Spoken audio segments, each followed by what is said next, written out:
for me and for my friends, that's usually the first thing to come up whenever we get around. It's a group of guys talking, all right, guys, I really struggle with pride. And pride is a safe thing to struggle with because it's so ambiguous, right? I mean, it could mean anything. Or the reason that I struggle with pride is I'm so awesome at everything, it kind of gets to my head, you know? And then here I am, all arrogant and boastful because, well, I've just got a lot to boast about, right? It's okay to struggle with pride. Immorality, lust, lying, cheating, hating. There's two things there. One, those things come with it a big Santa's bag full of shame. And two, these are things that require our planning. These things are premeditated. These things are things that we're planning on doing. I don't just write out a study sheet and hide it under my calculator just because it's good to write it down again before the test. I'm planning on moving my calculator. This is a trick I did in high school. I'm moving my calculator down and being like, oh yeah, a squared plus b squared equals c squared. I had to write that one down so I didn't do it. But we plan on cheating. Lying, we plan on lying. It doesn't just happen. Oh, I just accidentally told you something that I knew to be false. No. It's false. Right? And then let's not even talk about lust and pornography and things of that nature because that's just uncomfortable. Just don't bring that up. And in the same way, we don't bring that up in church, but we bring up pride. Because pride is one of these things that catches us. It's one of these things that takes us over. And before we know it, we are full of it. And before we know it, we are operating out of it. And then we realize, oh man, that's what that was. But I want to do a couple things today. I want to know a little bit more about how pride affects you and what that is for you. For me, it was the specific nature of it, right? Pride is such a hugely big thing, right? It just catches a lot of deals, a lot of issues, a lot of baggage. For me, I don't mind telling you that my issue with pride that I've had for my entire life comes out of the desire to glorify myself. I have that desire to glorify myself, which is why I do some of the things that I do. Hey, Brian, what are some of the things that you do? Well, I'm glad you asked. I like telling this story because it's so ridiculous. And my wife hates this story because she was there and she saw it. You know what story I'm going to tell? Yeah, she's nodding. And I talked to her about this. So I'm competitive, and I always have been, and the reason is because I didn't have any friends.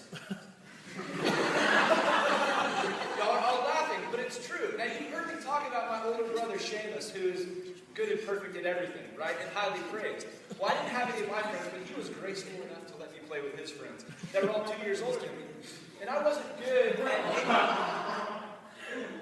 Is that funny? Oh, Marty! Okay, sit down. And I see the same thing with Brian. Brian, Finn doesn't have any friends her age, and so she's just all, curly haired, bouncing around with the older kids. Getting beat up, they're swinging on the swing, and she's like, hey, I want to be around you. I want to be a part of this. Oh, man. How many in here are the second sibling? Raise your hand if you're the second sibling. All right, I feel for all of you. Now raise your hand if your first sibling is kind of perfect. To a degree, and you everything else. Now, raise your hand if you're the first sibling. Raise your hand if you're the first sibling, and you are close to perfect. I'm glad you're listening. We're talking about pride. You're not. But I didn't get that because Shay actually was perfect in everything he did. So here I am, I'm trying to play sports, right, with him and his friends that are 2 years older than me. And my favorite game that we played was tackle the man with the ball. Because in that, I could just get this face on, and everything that comes with this face. And I would chase around his friends, they were faster than me by the time that maybe they weren't looking or something. Then I just come and hit him in the ribs because I wasn't tall enough to hit him higher. And they'd be like, oh, Brian, and then they'd hit me and kick me and stuff and shake step in and be like, don't do that, and he'd have some eloquent reason not to. And then they'd say, okay, fine. Brian, I can't stand Brian. Then I go back and they're like, okay, let's change the game. The game's wall ball, right? Raise your hand if you ever played wall ball.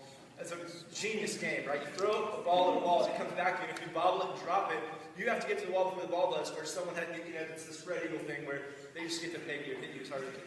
So I played that game, and I didn't even care that I would lose in that game all the time, and they were having so much fun hitting me in the back of the head with this tennis ball because I was accepted by them. I just wanted to be accepted.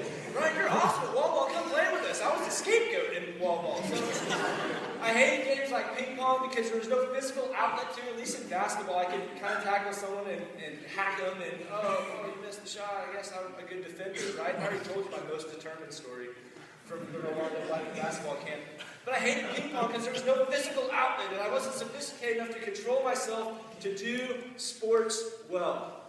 And I never got over it. And that's why I played football in college, and actually where that's promoted, where it's just a bunch of immature people that have second sibling complexes. NFL's full of them. But I didn't play the NFL, so I had to do what a former college football player did after that, which is the monster is still inside me, so I can't just not play, so I have to go play flag football. And raise your hand if you've heard this story before. Okay, just don't tell the end. Don't ruin the ending for me. Thank you, my seniors. We've heard it before, because I like to tell this once every 5 years because it's terrible. And it makes me feel awful. And if I'm talking about pride, you feel awful, right? I need to cower up in a little ball in order to qualify me to talk about it. So we're playing flag football, and I hate flag football because, why? You can't hit anyone. You can't tackle. If you're frustrated, you have to do something other than tackle someone, right? So we're playing this team, and we're losing, and I tell the quarterback, I'm like, Jason, throw the ball, like take a 3-step drop, and throw the ball as hard as you can, as far as you can, down the sideline. Yeah, but no. I'm going to catch it. Just throw it as far as you can, as hard as you can. Down the side. But only 3 steps. Yes, just do it. He's like, all right, man. And so, and this is a trick that had worked before in several other games because I'm so awesome, right? And so, I'm like, you're not going to out-throw me. Okay, so we do this deal, we run this play, and I run as fast as I can, and I'm where I need to be, and if it was the right ball, I would have caught it, we would have scored a touchdown, we would have been catching up. But it was a terrible throw. And he aired it out, and it was wobbling up in the air, and it kind of was falling short into the middle of the field, not where I was. So I came back to the ball, but when I was trying to come back to the ball, there was a guy sitting right underneath it. And all he had to do was just go up and catch it like this, really nice and easily. Or so he thought. Because I came up behind him, and all of my anger was like, I don't want you to catch this, I want to catch it, my team's losing, I'm not okay with it. So I grabbed his torso, and I threw him back over my shoulder, kind of making him land. And so his teammates, nor he, liked that, and immediately I knew. I mean, this wasn't a thing that I planned on doing, right? This is pride, just kind of rising up inside of me, and all of a sudden it did its deal, and then I realized what happened. But the other team was kind of punching me and ripping my shirt and stuff like that, and saying, you're not allowed to do that. And then the refs were like, hey, we're going to have to ask you to leave. And I said, okay, you're right, I'm sorry. I was frustrated, prideful person, competitive, and I did wrong. So I sat, they made me, I got kicked out again. But one of the other things in my life that I learned from not being perfect and having to even the playing field somewhere else is I learned a little bit of charm along the way, right? No one here is going to argue with that. So I'm talking to the ref on the sideline, and I'm like, look, man, certainly this has happened to you, right? You know, you've been in a situation, you lost your head, you lost your cool. I'm surprised they didn't tell me to leave, but he's like, yeah, okay, all right, fine. You set out the first half, you can play in the second half. And Jason, all right, here's the deal. Throw the ball as far as you can, as hard as you can, toward the sideline. You won't outthrow me. I guarantee. I'll give you $100 if you outthrow me. Just do it. All right, I'll try it. There it is. Okay, so same thing, run it down, and here's the wobbly ball, and you're like, no! And then it was right in the middle. Guess who's there? It's their safety, and he's just like, boop, I'll just go ahead and catch this again. No. So he thought. No. Oh, it hurts me.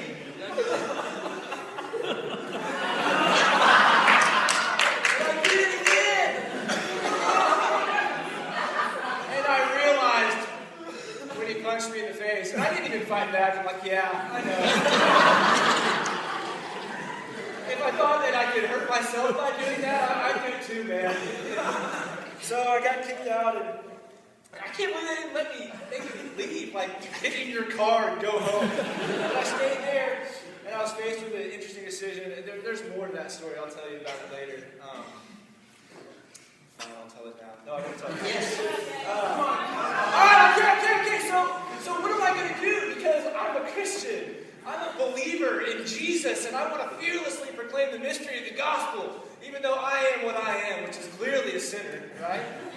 So I was faced with a decision. Am I going to be ashamed of the gospel because I obviously was me right then? Or am I going to do what I do after every game, which is gather my team and the opposing team together and pray? And in my pride, I was like, look, I'm going to fearlessly proclaim the mystery of the gospel as I should. So I invited my team and the other team to pray at the very beginning. And one of the guys on their team had it. And he said, no, you. It's guys like you. You're the reason that I'm not a Christian. And he marched off. And what did I do? She walked the whole thing out. I followed him. Oh, yeah. And I'm like pleading with him. I'm like, look, no, this is the beauty of God. So I started talking about that, but my pride was a problem. And I didn't get that out. I don't play flag football anymore. I play church league basketball, right? Church league basketball is a little bit different. No, it's not.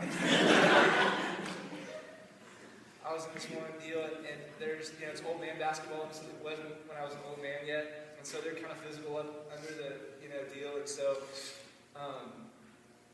I was physical back, but I guess I was a little more physical than they were physical to me, even though, it's probably because I'm so strong. We're talking on pride today.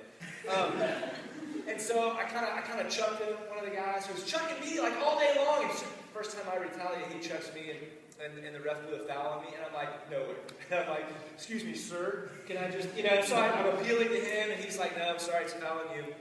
Anyway, this happened the very next time down the court, and so I grabbed the ball, out of his hands, and I put it in as hard as I could. And then proceeded to hit the scoreboard on the opposite side of the court, and he's like, get out. You're right. I should.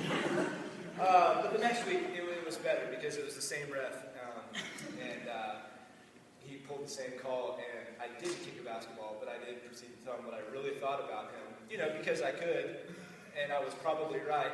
Talking about pride this week, and so he kicked me out again. So yeah, I've been kicked out of 2 consecutive games of church league basketball. I'm qualified to talk about pride. But the reason that I'm doing this today is that, if you look back at all the baggage of my life, like, it's kind of understandable, like, why I would have this need to be the best, why I would have this need to be affirmed and to glorify myself.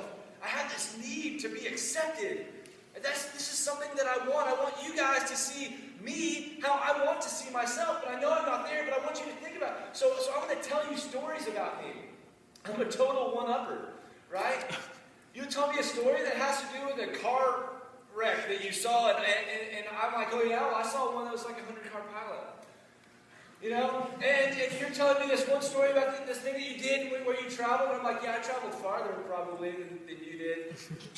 I had more amazing things than I traveled there. Y'all know one-uppers? I used to be a one-upper. I still probably am a little bit. But there's things that we want to just highlight about ourselves.